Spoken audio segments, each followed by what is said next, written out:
All right, I love this story, and I think this is going to be right in Alonso's wheelhouse. Comic Alliance put together a list of the superhero movies, a timeline of the superhero movies for the next 6 years. That's going to get us to 2020, and there are a boatload of superhero movies coming out. Let's take a look. Okay, so in 2014, we actually only have one more. We've only got a couple months of the year left. Big Hero 6, which I'm told, Alonso, my people tell me you saw already. I did. Even though it's not out yet. Yes. Is there anything you want to hint us about it? I liked it. You liked it. Go read my review at the wrap. Okay, there you go. So yeah, 2015, we're going to get the next Avengers, then Ant-Man, Fantastic Four. Now, interestingly, Fantastic Four, the comic book, they just announced that the comic book is dying or dead, or they're killing it in like a month or something. Deadpool, Batman, Superman, next Captain America, another X-Men, et cetera, et cetera. Then we got Wonder Woman in 2017, another Wolverine. They've done like 87 of those. Sinister Six, which I think is going to be an offshoot of Spider-Man, if I'm not mistaken. Fantastic Four 2 in 2017. Then we'll just skip ahead. Then we got their Justice League. I mean, it just goes on and on. You guys can all look at this yourselves. Venom's getting his own. That's another Spider-Man offshoot. Lego Batman, I guess from the Lego movies, people liked him, right? Then I like this one. Marvel in May of 2018 is just doing unknown movie, and then they're following it up in July with another unknown movie, and then another one in July, another unknown, but it's at least going to be in the X-Men universe. So obviously, yeah. You got to own that weekend early. Yeah, you have to. Just put, I'm putting a peg on the calendar, and I don't know what it is yet, but it's going to be a thing. So yeah. Everybody else stay away. So as a movie guy, when you see this, now I generally love all these movies. A couple of them, you know, I'll see, and I don't really like the Fantastic Four that they're now rebooting. I didn't like the original two, but pretty much I like all these. I have liked more of these movies than I have not liked. Yeah. For the most part, I grew up reading comic books. I'm not averse to comic book movies, superheroes. But when you see it all listed out like that, I have to admit, part of me as a film critic just thinks, it's like, because nobody ever sat down and said, like, here is every romantic comedy you're going to see for the next 5 years. That nobody plans that kind of thing. But boy, just the idea of all of those sequels and re-threads, and I mean, they're rebooting Green Lantern in 2020. I guess that'll be a long enough time for the stench of the Ryan Reynolds one to go away, which I didn't hate. Yeah.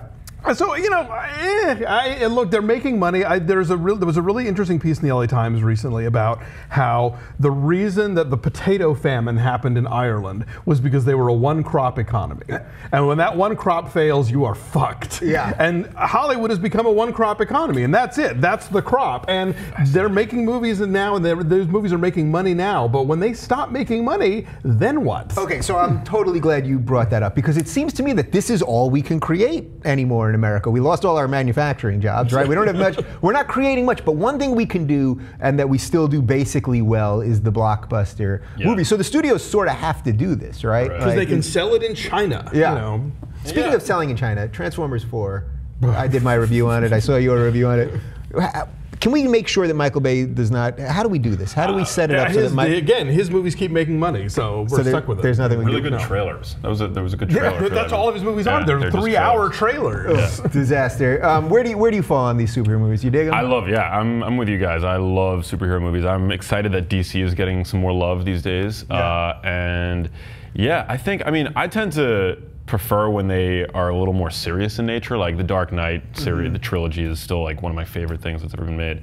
But yeah, it is weird seeing them all sort of laid out like that. But I think that like the big franchise nature, of Hollywood, investing so much into the, sort of tried and true, also kind of paves the way for more sort of unique films, I feel like. I mean, this was a really good year for film. We had Gone Girl, which was awesome, Boyhood, which we were talking about before.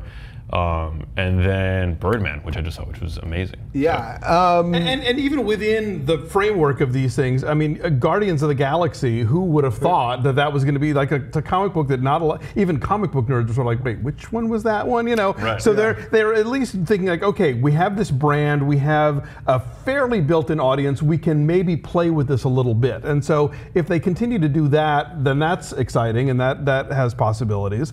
And I think that I would be maybe a little more excited about the DC stuff if Zack Snyder weren't directing so many of them, but that's neither here nor there. But no, I mean, it's here or there. It might be both for this conversation. But these are characters that have worked and that for a lot of people have a lot of meaning and could be turned into something really fun. But worry that there's so much of it in such a concentrated period of time that they're daring us to get sick of it, basically. But is there, to just play devil's advocate on that, is there possibly, because of the way the studios are doing this and the way that they're laying this out in advance, that they're able to make the worlds much bigger? I mean, that seems to be what they're doing. They're, they give you a little plot point. So in Spider-Man 2, for example, you already had the plot of that the Sinister Six were already coming. So there is some foresight, which is nice, as opposed to just throwing out one movie and then trying to figure out a sequel that really just, Well, yeah, I mean, I think, I bet if Marvel had its druthers, they would own all of their characters. But for a long time, they were licensing them out here and there. And so you had like a Daredevil movie that had nothing to do with the Spider-Man movie, that had nothing to do with the X-Men movie, that had nothing to do with the Fantastic Four movie. So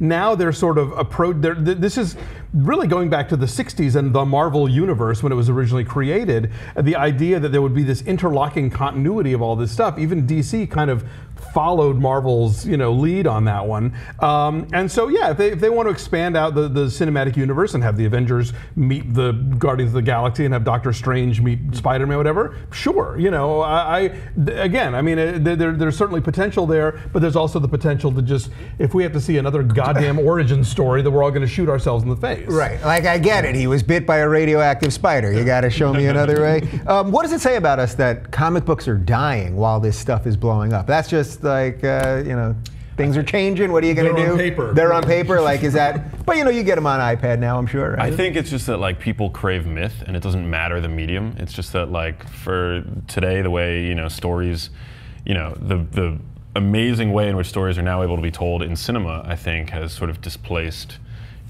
our attention, our necessity for comics, which I think is like sad, but. It's definitely... And comic books have been dying for 40 years. I mean, you look at the numbers they were getting in the 60s, even like a romance comic, which is back when they were actually gearing comic books to, female readers, giant numbers. And then over time, the movies get bigger, and you had your Superman movie and your Batman stuff and whatever, but the numbers are constantly shrinking. You'll occasionally get some cult item like, Frank Miller doing The Dark Knight or Watchmen or something. And then, there was that awful period in the 90s where they became Beanie Babies and everybody was buying up foil embossed #1 issue that then became useless because everybody owned them and they were worth nothing. So I mean, it's constantly been the numbers have always been in decline, but I think it would be nice if these movies would drive some traffic to the comic book store. I don't know that necessarily is happening, but at least it's keeping the publishers alive, the money they're making off of these movies. Right. All right. Well, thank you guys for taking a little time from your busy superhero movie schedule to tune in with us.